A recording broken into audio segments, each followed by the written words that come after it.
And hello, this is Luminousz Star. Welcome to my channel, Luminousz Star. For all of you who are visiting for the first time, welcome. And why don't you join the Star family by hitting that subscription button below? All of you who are current subscribers, you already know what's coming. Mwah. Thank you, my stars, for your subscription. And thank you for motivating me and inspiring me to keep this channel, Luminousz Star, active. Today's video is Narcissistic Parents Keep Siblings at Odds for Source Supply. Please like and share the video. I want to thank everybody for their time, and I wish you the very best. Topics of discussion: signs of childhood trauma, sibling rivalry and dysfunction, how cluster personality and narcissistic personality parents encourage their children to pass on the dysfunctional family legacy. And of course, I want to remind, especially my stars, keep thriving forward. First point: due to unresolved issues such as childhood trauma, a history of dysfunctional family, and broken relationships, some parents who either have a narcissistic personality, cluster personality, or who behave codependently usually are not emotionally available and or able to parent children. Unfortunately, children are perceived by the narcissistic parent and or cluster personality parent as source supply. The parent-child relationship will be filled with emotional stress from the beginning due to parents using this relationship as a platform to reenact their childhood traumas. Pause. Parents who have a cluster personality and parents who have a narcissistic personality usually reenact their childhood traumas and their unresolved issues during the time that they are parents. Some people might say, well, that's the worst time to do it. However, they usually use the parent-child relationship as a platform to reenact their childhood traumas and their unresolved issues, just like they usually like to use their romantic relationships to do so. The cluster personality and the narcissist, they have a defense mechanism called avoidance. Okay, they will avoid resolving issues that are very painful. Yet, this is what keeps a wall up between you and them. Therefore, there can never be a real connection. Unfortunately, when it comes to the parent-child relationship, this is also the case.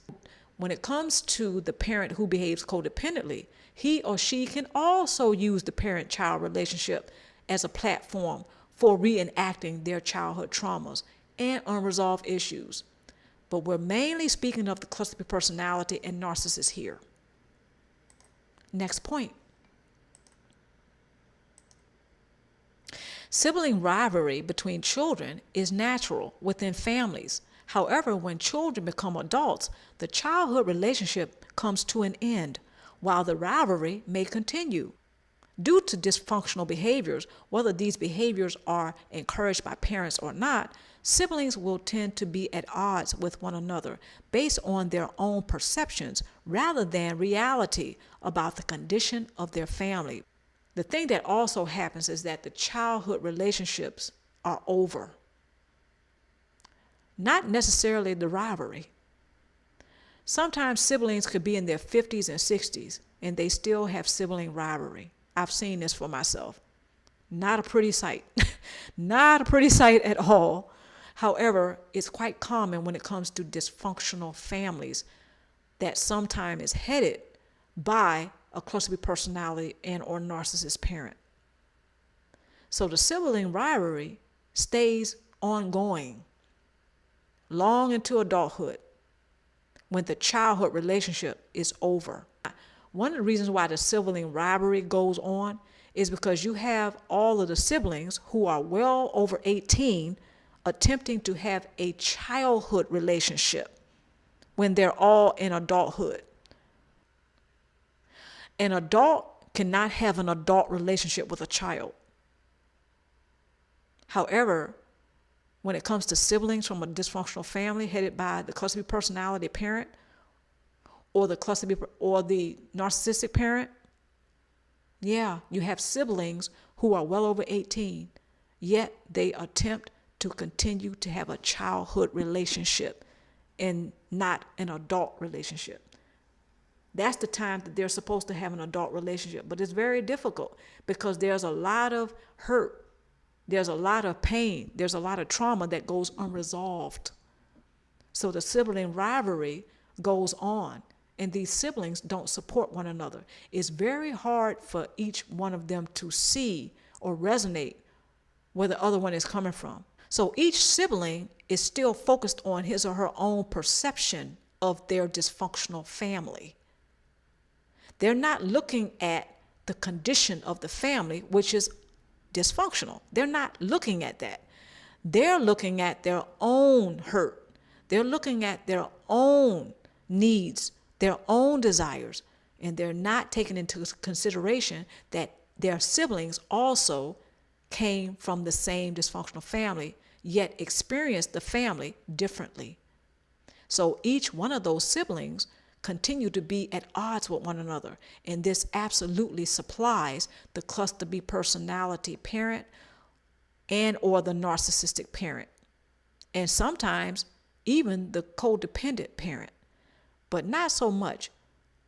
This is more geared towards the cluster B personality parent or the parent who has a narcissistic personality. They're the ones that usually set the tone for the sibling rivalry to go long into when each sibling is an adult. So again, it is very hard for each sibling to really sympathize and empathize with one another and feel compassion for one another. I'm not saying it's impossible. I'm saying it's very challenging because each sibling is focused on their perception of the dysfunctional family, yet they're not taking into consideration that their family is dysfunctional and what makes it so. Next point. Each sibling has experienced his or her dysfunctional family in a particular way. As adults, this is often not considered by each sibling, making it more challenging to discuss any conflicts that may continue to arise amongst them during adulthood. This dynamic keeps the cluster B personality and narcissistic parent well supplied while keeping them off of the hot seat. Pause. Basically, and this is why I'm laughing a little bit, because the cluster B personality and the narcissistic parent, again, their main aim is source supply and keeping the false self-image relevant. It's ironic how they stay off of the hot seat. They need to be on it, but they stay off of the hot seat because each sibling is in conflict with the other sibling. This supplies the cluster B personality parent. This supplies the narcissistic parent. This also keeps him or her off the hot seat because each sibling is focused on the other sibling rather than looking at the parent who started the sibling rivalry in the first place in order to be supplied. Very ironic. Next point. The dysfunctional family legacy continues due to certain behavioral patterns which are encouraged from childhood on into adulthood. Some siblings within the family will identify more with the cluster B personality, the narcissistic or codependent parent. The unresolved issues and or childhood trauma of not only the parent, but child will be reenacted in the next generation if the dysfunctional behavior is not interrupted. Signs of childhood trauma: flashbacks and nightmares, mismanaged anger, lack of eye contact, shame, guilt, changes in eating habits, easily startled, overly dependent upon people, places, and things. In other words, codependency. All of these are signs of childhood trauma. Tools.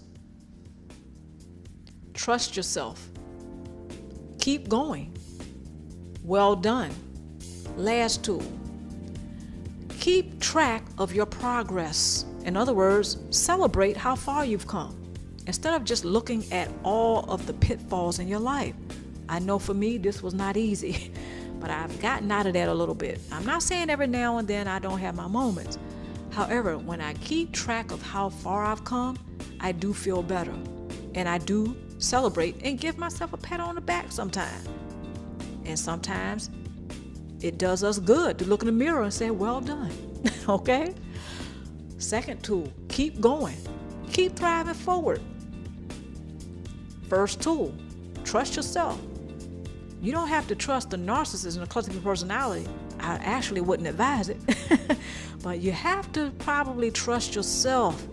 This is probably going to help you see who is trustworthy and who isn't. It's amazing how when you have a great relationship with yourself and you learn to trust yourself, it's easier to detect who's trustworthy and who isn't. People who come into your life and people who are around you currently.